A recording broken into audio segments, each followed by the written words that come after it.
दोस्तों, सोचने से कहाँ मिलते हैं तमन्नाओं के शहर, चलने के लिए जिद भी जरूरी है। मैं कमल सिंह स्वागत करता हूं आपका आपके अपने चैनल स्टडी विद पुनाहुल में। दोस्तों, कल हमने पढ़ा था भारत के बारे में सामान्य राजनीतिक भौगोलिक जानकारी, और आज हम पढ़ेंगे भारत के बारे में सामान्य राजनीतिक जानकारी। कुछ राजनीतिक जानकारी जैसे भारत में कितने राज्य, उनकी राजधानियाँ, प्रधानमंत्री, गृह मंत्री, रक्षा मंत्री, राष्ट्रपति, उपराष्ट्रपति, CDS, सर्वोच्च न्यायालय के मुख्य न्यायाधीश।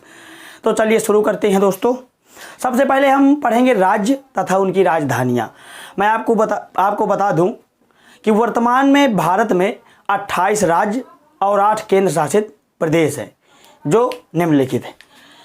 हमने लिखा हिमाचल प्रदेश, जिसकी राजधानी शिमला, पंजाब की चंडीगढ़, हरियाणा की चंडीगढ़, उत्तराखंड की देहरादून, राजस्थान की जयपुर, गुजरात की गांधीनगर, महाराष्ट्र की मुंबई, गोवा की पणजी, कर्नाटक की बेंगलुरु, केरल की तिरुवनंतपुरम, तमिलनाडु की चेन्नई, आंध्र प्रदेश की अमरावती, उड़ीसा की भुवनेश्वर, पश्चिम बंगाल की कोलकाता, तेलंगाना की हैदराबाद, झारखंड की रांची, बिहार की पटना, छत्तीसगढ़ की रायपुर, उत्तर प्रदेश की लखनऊ, मध्य प्रदेश की राजधानी भोपाल, सिक्किम की गंगटोक, असम की दिसपुर, मेघालय की शिलोंग, त्रिपुरा की अगरतला, मिजोरम की आइजॉल, मणिपुर की इम्फाल, नागालैंड की कोहिमा, अरुणाचल प्रदेश की ईटानगर। दोस्तों, 28 राज्य हो गए तथा उनकी राजधानियाँ। मैंने आपको पढ़ाया था जलीय सीमा से लगे भारत के राज्य, 9 राज्य थे। कौन कौन से थे देख लेते हैं। गुजरात से लगा के केरल, तमिलनाडु, आंध्र प्रदेश, उड़ीसा, पश्चिम बंगाल, ये दोस्तों 9 राज्य हैं जो जलीय सीमा बनाते हैं, यानी हिंद महासागर से सीमा बनाते हैं। गुजरात, महाराष्ट्र, गोवा, कर्नाटक, केरल, तमिलनाडु, आंध्र प्रदेश, उड़ीसा, पश्चिम बंगाल। ये हो गए, देखिए 1 2 3 4 5 6 7 8 9 राज्य ऐसे हैं भारत के जो जलीय सीमा बनाते हैं, यानी हिंद महासागर से सीमा बनाते हैं। और ये हैं 7 देश जो पूर्वोत्तर के देश हैं: असम, मेघालय, त्रिपुरा, मिजोरम, मणिपुर, नागालैंड, अरुणाचल प्रदेश। दोस्तों, इन राज्यों को 7 सिस्टर का नाम दिया जाता है, यानी 7 बहनों की संज्ञा दी जाती है। आपके परीक्षा में प्रश्न आएगा कि 7 बहनों की संज्ञा निम्नलिखित में से किस राज्य को दी जाती है। उसमें से 4 ऑप्शन होंगे और 3 ऑप्शन गलत होंगे। उनमें से कोई एक ऑप्शन इनमें से 7 में से रखा होगा। आपको देखना है कि कौन सा राज्य है। ये 7 राज्य हैं: असम, मेघालय, त्रिपुरा, मिजोरम, मणिपुर, नागालैंड, अरुणाचल प्रदेश। इनको 7 बहनों की संज्ञा और इंग्लिश में 7 सिस्टर्स की संज्ञा दी जाती है। दोस्तों, आपने 28 राज्य देख लिए और उनकी राजधानियां देख ली। अब देख लेते हैं केंद्र शासित प्रदेश। 8 केंद्र शासित प्रदेश हैं और उनकी राजधानियां भी देख लेते हैं। ये राज्य और राजधानियां हो गए। अब केंद्र शासित प्रदेश देख लेते हैं। दोस्तों, अब हम देखते हैं भारत के केंद्र शासित प्रदेश तथा उनकी राजधानियां। अभी मैंने जो 7 सिस्टर बताए, उनको 7 सिस्टर राज्यों को गलती से देश कह दिए थे एक बार। वो 7 सिस्टर में 7 राज्य हैं, उनको 7 बहनों की संख्या भी दी जाती है। केंद्र शासित प्रदेश हमारे हैं 8। मैं आपको थोड़ा सा पहले बता दूं, पहले जब जम्मू कश्मीर एक स्वतंत्र राज्य हुआ करता था, तब भारत में 29 राज्य और 7 केंद्र शासित प्रदेश हुआ करते थे। जब जम्मू कश्मीर को 2 केंद्र शासित प्रदेशों में बांटा गया, लद्दाख और जम्मू कश्मीर, तो 29 राज्य और 8 केंद्र शासित प्रदेश, 9 केंद्र शासित प्रदेश बने। फिर 9 केंद्र शासित प्रदेशों को सरकार ने दादरा और नगर हवेली अलग केंद्र शासित प्रदेश था और दमन द्वीप अलग केंद्र शासित प्रदेश था, दोनों को मर्ज कर दिया, यानी मिला दिया। अब दोनों को मिलाकर एक केंद्र शासित प्रदेश कर दिया है। दादरा और नगर हवेली एवं दमन द्वीप दोनों मिलकर अब एक केंद्र शासित प्रदेश है। वर्तमान में भारत में 28 राज्य और 8 केंद्र शासित प्रदेश हैं। सबसे पहले लद्दाख की राजधानी लेह, भारत के नक्शे में सबसे ऊपर उत्तर की तरफ लद्दाख की राजधानी लेह।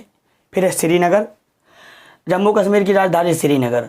ये पहले स्वतंत्र राज्य होकर था जम्मू कश्मीर, इसको तोड़ करके 2 केंद्र शासित प्रदेश बनाए गए हैं, लद्दाख और जम्मू कश्मीर। लद्दाख की राजधानी लेह, जम्मू कश्मीर की राजधानी श्रीनगर। फिर है दिल्ली, जो हमारे देश की भी राजधानी है और स्वयं में एक केंद्र शासित प्रदेश भी है। दिल्ली की राजधानी नई दिल्ली। इसके बाद चंडीगढ़, जो हरियाणा की राजधानी चंडीगढ़ भी है, पंजाब की राजधानी है, स्वयं में एक केंद्र शासित प्रदेश भी है और उसकी भी राजधानी चंडीगढ़ है। दादरा और नगर हवेली एवं दमन द्वीप दोनों को मिला दिया गया है। अब संयुक्त ये दादरा और नगर हवेली एवं दमन द्वीप की राजधानी है दमन। फिर है पुडुचेरी, कहीं कहीं आपको पुडुचेरी मिलेगा, कहीं कहीं पांडुचेरी भी मिल जाएगा। इसकी राजधानी है पुडुचेरी या पांडुचेरी। पुडुचेरी भी मिले तो भी वही है, पांडुचेरी भी मिले तो भी वही है। अब है लक्षद्वीप, लक्षद्वीप की राजधानी है कवरत्ती, कहीं कहीं कवरत्ती, ज़्यादातर कवरत्ती मिलेगा। इसके बाद है अंडमान और निकोबार द्वीप समूह, अंडमान और निकोबार द्वीप समूह, इसकी राजधानी है पोर्ट ब्लेयर। ये 8 केंद्र शासित प्रदेश हो गए, लद्दाख, जम्मू कश्मीर, दिल्ली, चंडीगढ़, दादरा और नगर हवेली एवं दमन द्वीप, पुडुचेरी या पांडुचेरी, लक्षद्वीप, अंडमान और निकोबार द्वीप समूह। अब हम पढ़ लेते हैं प्रधानमंत्री, राष्ट्रपति, उपराष्ट्रपति। देखते हैं दोस्तों, हम देखते हैं प्रधानमंत्री, राष्ट्रपति, उपराष्ट्रपति, गृह मंत्री, रक्षा मंत्री, विदेश मंत्री, रेल मंत्री, शिक्षा मंत्री, लोकसभा अध्यक्ष, मुख्य न्यायाधीश, रक्षा प्रमुख। दोस्तों मैंने भारत सरकार कैबिनेट मंत्रालय में जो है उनके नाम लिए हैं, और बहुत प्रमुख मंत्रालय हैं, जो मंत्रालय तो बहुत सारे हैं लेकिन जो प्रमुख है, परीक्षाओं में ज़्यादातर पूछे जाते हैं, मैंने उनका वर्णन किया है। प्रधानमंत्री इस समय आप सभी लोग जानते हैं माननीय नरेंद्र मोदी जी हैं, 2 बार, पिछली बार भी थे, अब भी हैं वर्तमान में।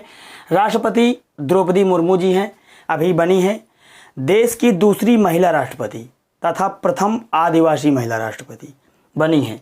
25 जुलाई से इनका कार्यकाल शुरू हुआ है। इनके पहले रामनाथ कोविंद जी थे, वो 14वें राष्ट्रपति थे, ये 15वीं बनी है। देश की दूसरी महिला राष्ट्रपति, तो पहली कौन है? पहली थी श्रीमती प्रतिभा देवी सिंह पाटिल, ये दूसरी महिला राष्ट्रपति तथा देश की प्रथम आदिवासी महिला राष्ट्रपति बनी है। उपराष्ट्रपति जगदीप धनखड़ जी हैं, और गृह मंत्री अमित शाह, रक्षा मंत्री राजनाथ सिंह, विदेश मंत्री एस जयशंकर। यस का मतलब इसमें सुब्रमण्यम जयशंकर है। जैसे विदेश मंत्री आता है तो आपको लिखना है एस जयशंकर या सुब्रमण्यम जयशंकर, कोई भी ऑप्शन में मिल जाए एक। इनको आप अपने रफ में बढ़िया लिख लीजिए कि भारत के विदेश मंत्री कौन है, उत्तर में एस जयशंकर या सुब्रमण्यम जयशंकर। रेल मंत्री अश्विनी वैष्णव हैं, शिक्षा मंत्री धर्मेंद्र प्रधान, लोकसभा अध्यक्ष ओम बिरला। देखिए संसद के 2 सदन होते हैं, राज्यसभा और लोकसभा। मैं इनका आगे विस्तार में जिक्र करूंगा, लेकिन आपको अभी बता दूं, संसद का निर्माण लोकसभा, राज्यसभा तथा राष्ट्रपति से मिलकर हुआ है। संसद के 2 सदन हैं, लोकसभा, राज्यसभा। लोकसभा संसद का निम्न सदन है और राज्यसभा संसद का उच्च सदन है। तो राज्यसभा का भी एक अध्यक्ष होता है और लोकसभा का भी एक अध्यक्ष होता है। लोकसभा अध्यक्ष वर्तमान में है ओम बिरला, और राज्यसभा के सभापति कहा जाता है। राज्यसभा के सभापति उपराष्ट्रपति ही हुआ करते हैं। जो हमारे वर्तमान में भारत के उपराष्ट्रपति होंगे वही राज्यसभा के सभापति होंगे। यानी कि अगर पूछा जाए कि राज्यसभा के सभापति कौन होंगे, तो हमारा उत्तर होगा जगदीप धनखड़ जी, ये होंगे राज्यसभा के सभापति। और लोकसभा के अध्यक्ष हैं ओम बिरला। और यहाँ पर लिखा है सर्वोच्च न्यायालय के मुख्य न्यायाधीश। देखिए सर्वोच्च न्यायालय, जिसको इंग्लिश में कहते हैं सुप्रीम कोर्ट, सुप्रीम कोर्ट या सर्वोच्च न्यायालय या उच्चतम न्यायालय, इसके 3 नाम है। उच्चतम न्यायालय भी मिल सकता है, सर्वोच्च न्यायालय मिल सकता है, सुप्रीम कोर्ट भी मिल सकता है। ये देश में एक है हमारे। वैसे तो हर राज्य में, जैसे उत्तर प्रदेश का अलग है, मध्य प्रदेश का अलग है, हाई कोर्ट होते हैं, उच्च न्यायालय इनको बोलते हैं। वर्तमान में भारत में 25 उच्च न्यायालय हैं।